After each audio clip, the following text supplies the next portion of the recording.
The war between Israel and Iran has intensified dramatically in recent weeks, creating an atmosphere of uncertainty, rapidly spreading information, and escalating military confrontation across the Middle East.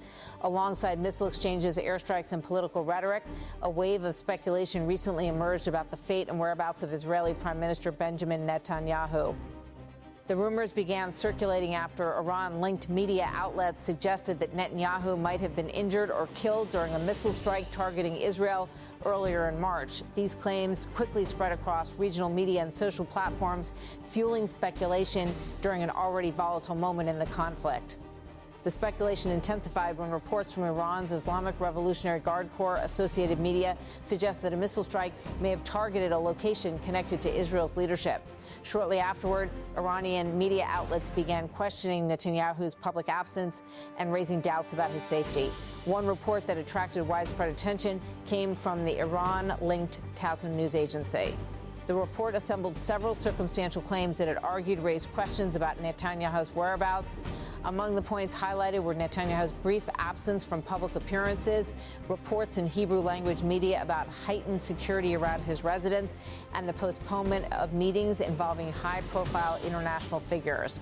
These claims were never confirmed by Israeli authorities, and officials in Israel dismissed them as misinformation.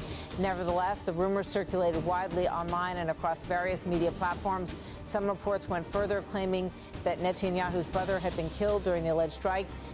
These claims were also rejected by Israeli authorities and fact-checkers who confirmed that no such incident had taken place. The spread of these reports reflected the broader information war that often accompanies major military conflicts. In times of war, unverified claims can quickly gain traction, particularly when tensions between nations are already high. The speculation surrounding Netanyahu's fate soon faded when the Israeli prime minister appeared publicly. His appearance effectively dispelled the rumors that had circulated for days. Netanyahu visited a location in Israel that had been struck by missiles and delivered remarks addressing the ongoing conflict. His speech also included a message directed toward the Iranian people. Benjamin Netanyahu said, "And to the Iranian people, I say this, I have been speaking to you and for your sake for many, many decades now." He continued by suggesting that the political struggle between Israel and Iran had reached a critical point. Benjamin Netanyahu said the moment of truth is drawing near. Netanyahu emphasized that Israel's conflict was not with Iran's population, but with its governing leadership. Benjamin Netanyahu said, "We do not seek to divide Iran. We are seeking to liberate Iran, to free her from the yoke of tyranny and to live with her in peace." The Israeli leader framed his message as an appeal to ordinary Iranian citizens rather than to the country's authorities. Benjamin Netanyahu said, "But at the end of the day, freedom rests with you, the brave and long-suffering people of Iran." He concluded his remarks with a prediction that relations between the two countries could eventually improve. Benjamin Netanyahu said, "I believe that if you stand firm in the moment of truth, the day is not far off when Israel and Iran will be true friends." The remarks were widely interpreted as part of Israel's effort to influence public opinion within Iran while the military confrontation continued. While the rumors surrounding Netanyahu were fading, diplomatic communication between world leaders continued behind the scenes. During the same period, reports confirmed that Netanyahu had spoken by phone with French President Emmanuel Macron.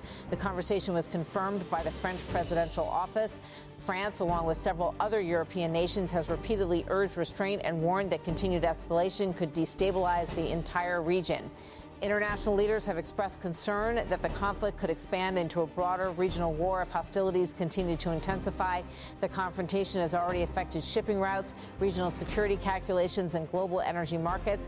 As the diplomatic situation evolved, the military confrontation between Israel and Iran continued to intensify. Iranian forces launched fresh ballistic missile attacks targeting northern Israel early one morning, triggering air raid sirens across several communities.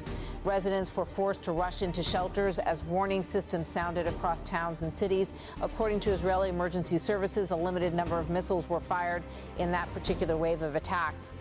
Authorities reported no immediate direct impacts or casualties from that specific barrage, though the alarms caused widespread disruption and fear among residents. Around the same time, sirens were also heard near Israel's northern border after rockets were launched from Lebanon. The area is known for the presence of Hezbollah, the Iran-backed armed group that has frequently been involved in cross-border hostilities with Israel. These simultaneous alerts highlighted the broader regional dimension of the conflict, with several Iranian-aligned groups involved in the confrontation. Earlier in the same day, Iranian missiles had also been launched towards central Israel and settlements in the West Bank. Air raid sirens sounded across multiple cities as Israel's missile defense systems were activated to intercept incoming threats. Despite the scale of the attack, Israeli authorities initially reported no direct impacts from that particular missile wave. However, other strikes during the conflict have caused injuries and damage. Israeli emergency services confirmed that several people were wounded when fragments from missile explosions landed in populated areas. One of the most serious incidents occurred in central Israel, where a man in his 40s suffered severe injuries after being struck by shrapnel during an explosion. Additional injuries were reported in other locations after missile fragments landed in residential neighborhoods. Emergency responders treated multiple people for moderate and minor wounds. Investigators also began examining the possibility that one of the missiles used during the attack carried a cluster warhead. Cluster munitions are designed to disperse multiple smaller explosives over a wide area. When such weapons detonate, they can scatter numerous explosive fragments across large sections of land, potentially increasing casualties and infrastructure damage. Emergency responders reported that explosions had occurred across numerous points within the affected areas. Police documented more than a dozen impact sites across parts of central Israel. Photographs and videos from the scene showed shattered windows, damaged streets, and debris scattered across urban neighborhoods. Rescue teams moved through smoke-filled streets searching for victims and evaluating structural damage. The attacks have also sparked renewed discussion about the effectiveness of Israel's missile defense systems. For years, Israel's layered defense network has been considered one of the most advanced air defense systems in the world. The system includes the Iron Dome, designed to intercept short-range rockets, and other platforms such as David Sling that are built to intercept longer-range threats. These systems have successfully intercepted thousands of projectiles over the years. However, analysts note that even the most sophisticated defenses can be strained when faced with large numbers of missiles launched simultaneously. Recent attacks suggest that the scale and coordination of Iranian missile barrages may be testing the limits of Israel's defensive systems. Israeli military officials have said that investigations are underway to determine how certain missiles managed to penetrate defenses during recent strikes. In response to the attacks, the Israeli military launched a new series of airstrikes against targets inside Iran. The Israeli Air Force carried out extensive strikes targeting locations linked to the Iranian government and military infrastructure. These operations are part of a broader campaign known as Operation Lion's Roar. The campaign began in late February with coordinated strikes aimed at Iranian facilities believed to be connected to military operations and strategic capabilities. Israeli officials have described the operation as a necessary step to neutralize threats and weaken Iran's military infrastructure. According to Israeli military statements, airstrikes have targeted locations in Tehran, Isfahan, and other regions across Iran. Israeli officials claim that thousands of Iranian military personnel have been killed or wounded since the beginning of the campaign. Some reports indicate that senior commanders and high-ranking security officials were among those killed during the strikes. The situation remains fluid, and casualty figures continue to evolve as the conflict progresses. The war has also expanded beyond the borders of Israel and Iran. In Lebanon, Israeli forces have launched repeated strikes against positions associated with Hezbollah. Israeli officials say the campaign aims to prevent Hezbollah from launching additional attacks against Israeli territory. According to Israeli military statements, hundreds of Hezbollah targets have been struck, including facilities linked to the group's elite Radwan force. Israeli operations have also targeted infrastructure believed to be used by Hezbollah within densely populated urban areas. Several multi-story buildings in Beirut were struck after Israeli intelligence identified them as locations connected to the group's operations. Hezbollah has responded with rocket fire toward Israeli territory, escalating tensions along Israel's northern border. The conflict between Israel and Iran is now affecting multiple countries across the region. Missile attacks, drone strikes, and military operations have extended beyond the two nations directly involved in the confrontation. Iran has launched missiles and drones targeting various locations, while Israel continues to strike Iranian and allied positions. The confrontation has disrupted shipping routes and heightened security concerns across the Middle East. Global leaders have warned that if the conflict continues to escalate, it could trigger a broader regional crisis. Alongside the military confrontation, an intense information battle has also emerged.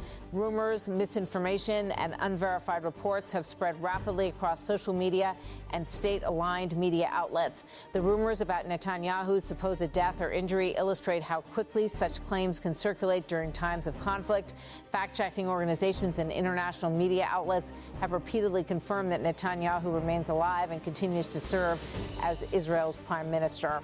These incidents demonstrate the challenges journalists and analysts face when verifying information during wartime conditions. As the war continues, both Israel and Iran appear determined to pursue their military strategies. Missile strikes, drone attacks, and air raids continue to occur frequently, and tensions remain extremely high across the region. Diplomatic efforts aimed at de-escalating the situation have so far produced limited results. The confrontation now represents one of the most serious geopolitical crises in the Middle East in recent years, with both sides demonstrating significant military capabilities and political determination.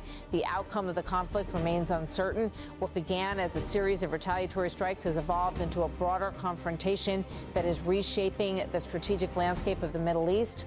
And as the situation continues to unfold, governments and observers around the world remain focused on each development, aware that the conflict has the potential to transform regional security